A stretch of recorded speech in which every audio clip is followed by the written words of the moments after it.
That's the open circuit situation, and a way we can determine component values that will represent the iron losses and the magnetising current. What we do now is consider the real transformer when it's on load. I've got this diagram here with lots of fluxes on it. Okay, we've got a primary flux, theta 1. Okay, that's made up of two fluxes. The mutual flux, that's the flux that's linked with the secondary coil, and the primary leakage flux that isn't linked with the secondary coil. So the voltage applied to the primary here is creating a flux. Some of that flux, this one, is linked with the secondary. Okay, must learn not to draw a full circle when I do that. However, this flux here is created by the primary current, but is not linked with the secondary. It's leakage flux, it's a loss. So we need to represent that flux somehow. Okay. Also, the flux associated with the secondary is made up of two fluxes.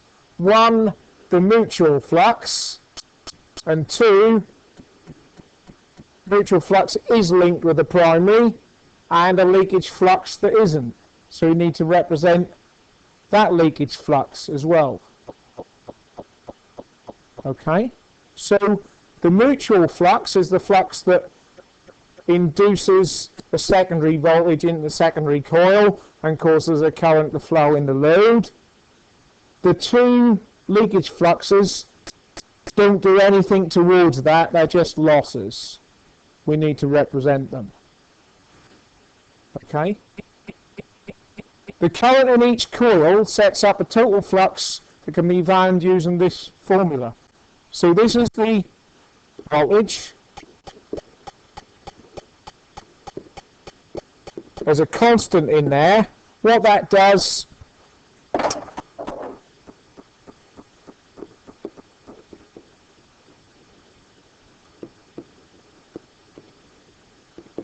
is converts to an RMS value from peak.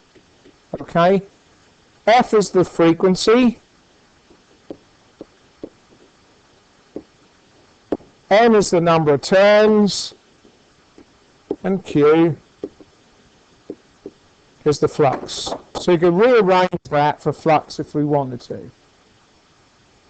Okay, so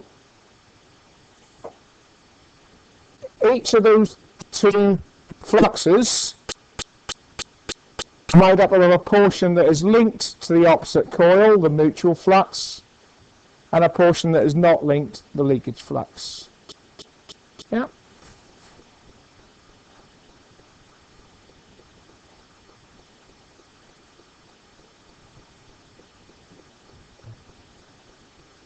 Two mutual fluxes can be combined into one, as shown above, with the two coils having their own leakage fluxes as shown. So here's our mutual flux going round inside both coils there, and we've got a primary leakage flux there, it's not doing any linking, and we've got a secondary leakage flux there that is also not linked.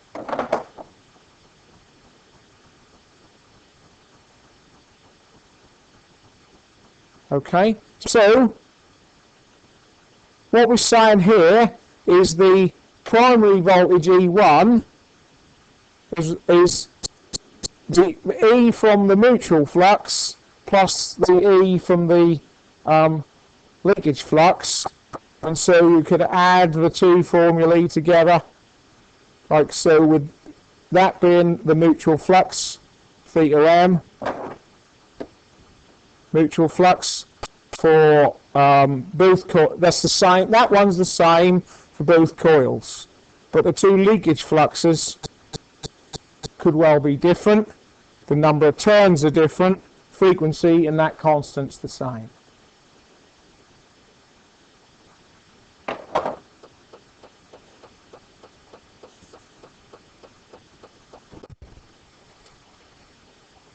So we can represent the two leakage fluxes by adding inductance in series outside the terminals of what is considered to be an ideal transformer.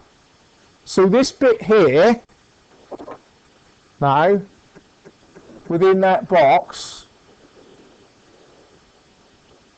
is our ideal transformer. Because all the flux associated with that is linked both coils. Yep.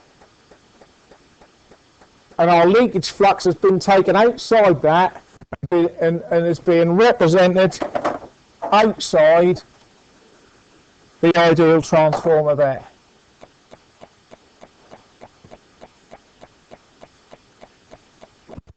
And we got a leakage flux on the secondary side, again represented outside the ideal transformer.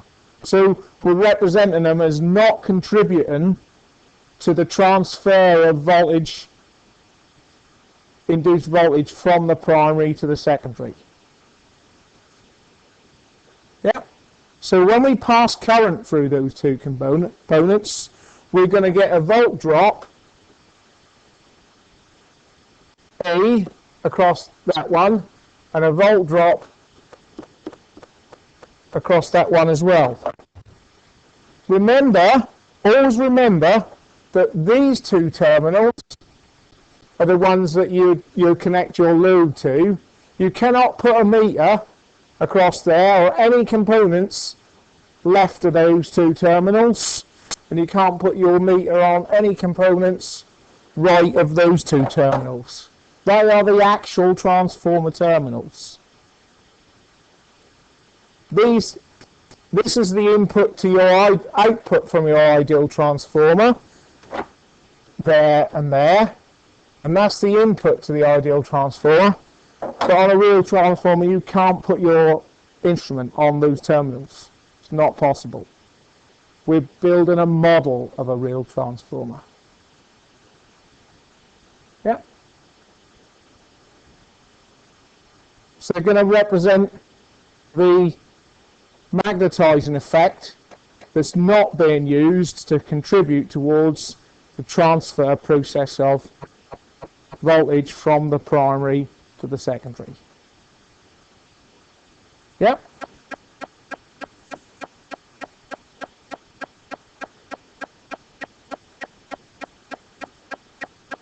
The resistance of the coil is represented by, in each side, again, a resistor in series with the leakage inductance. So we've got an R2 and an R1, R1 being representing the resistance of the primary coil, R2 representing the resistance to the secondary coil, and each of those two combine to make the impedance of Z1 and Z2 in the primary and secondary. So if we're doing calculations, that's like a resistance and an inductance in series with each other to make up a complex impedance. Okay?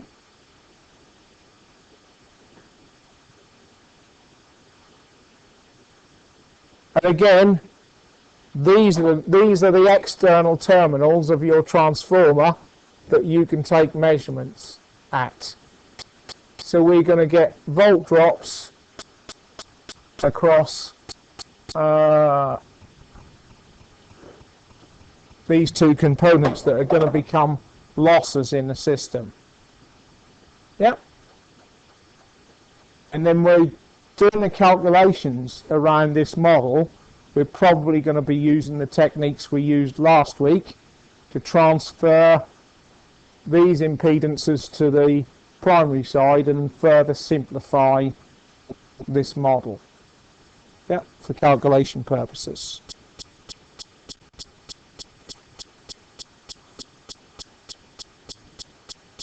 So let's have a look at this example.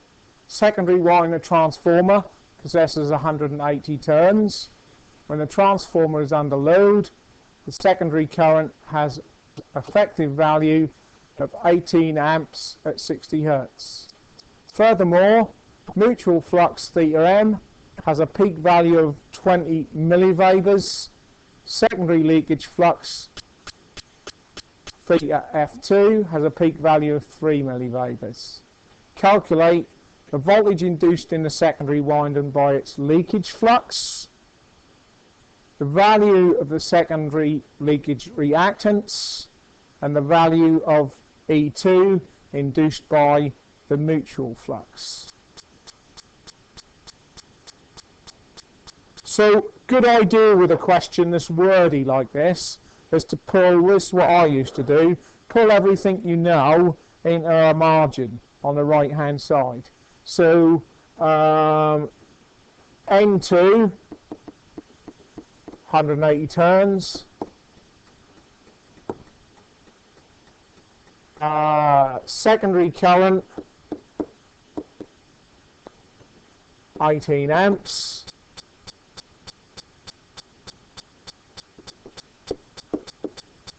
mutual flux 20 times 10 to the minus 3. I've already made sure I've noted that as millivebers. That might be important to us. Uh, 3 times 10 to the minus 3 for the leakage flux.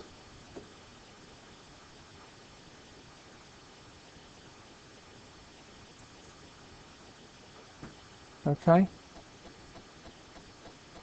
How can we find A?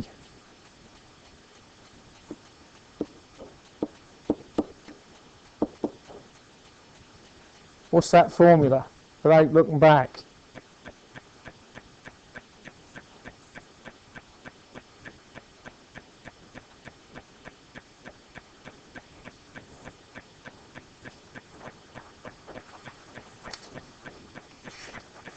.44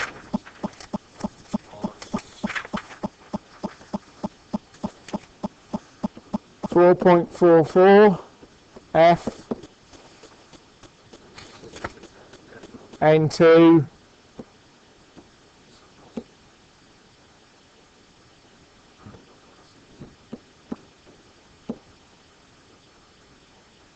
oh, it's the leakage flux, so that's the F2 one.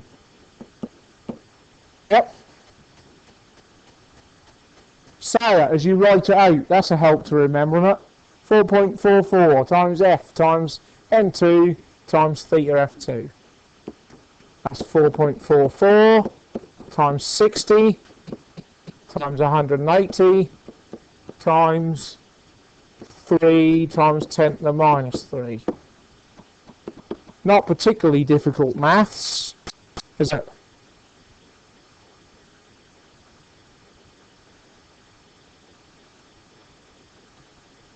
$143.9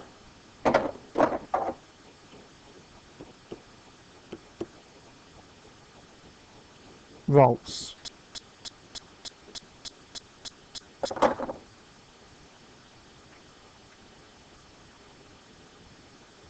So for every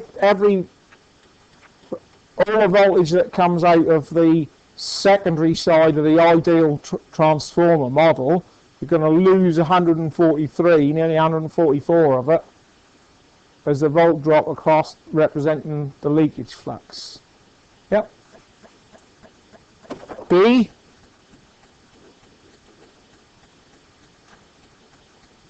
How do we find the secondary leakage reactance? So that would be X2.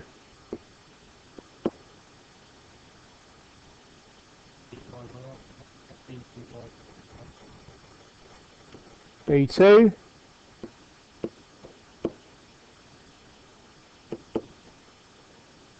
have an eye to. Actually, we should qualify this E a little bit better than that, really.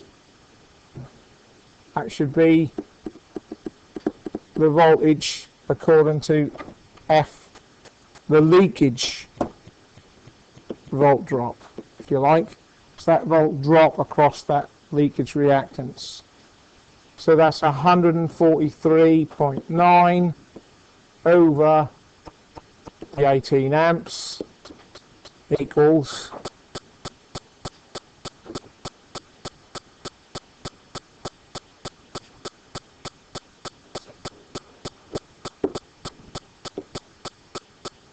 7.99 amps.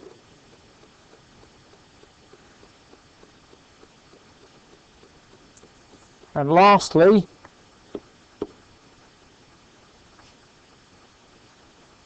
C, voltage induced by mutual reactance.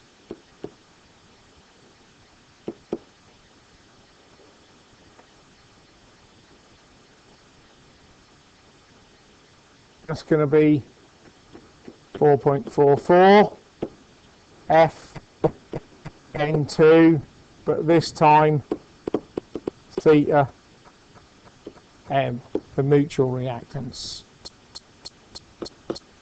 4.44 times 60 times 180 times 20 times 10 to the minus 3. And I made that 959 volts. So that voltage, the second one there's our transformer. That's our E2 there, 959 volts. But then we've got this inductance here. It's going to have 144 volts dropped across it. Therefore, in this problem, our load would see 959 minus 144 volts, wouldn't it? Yeah, quite a big loss.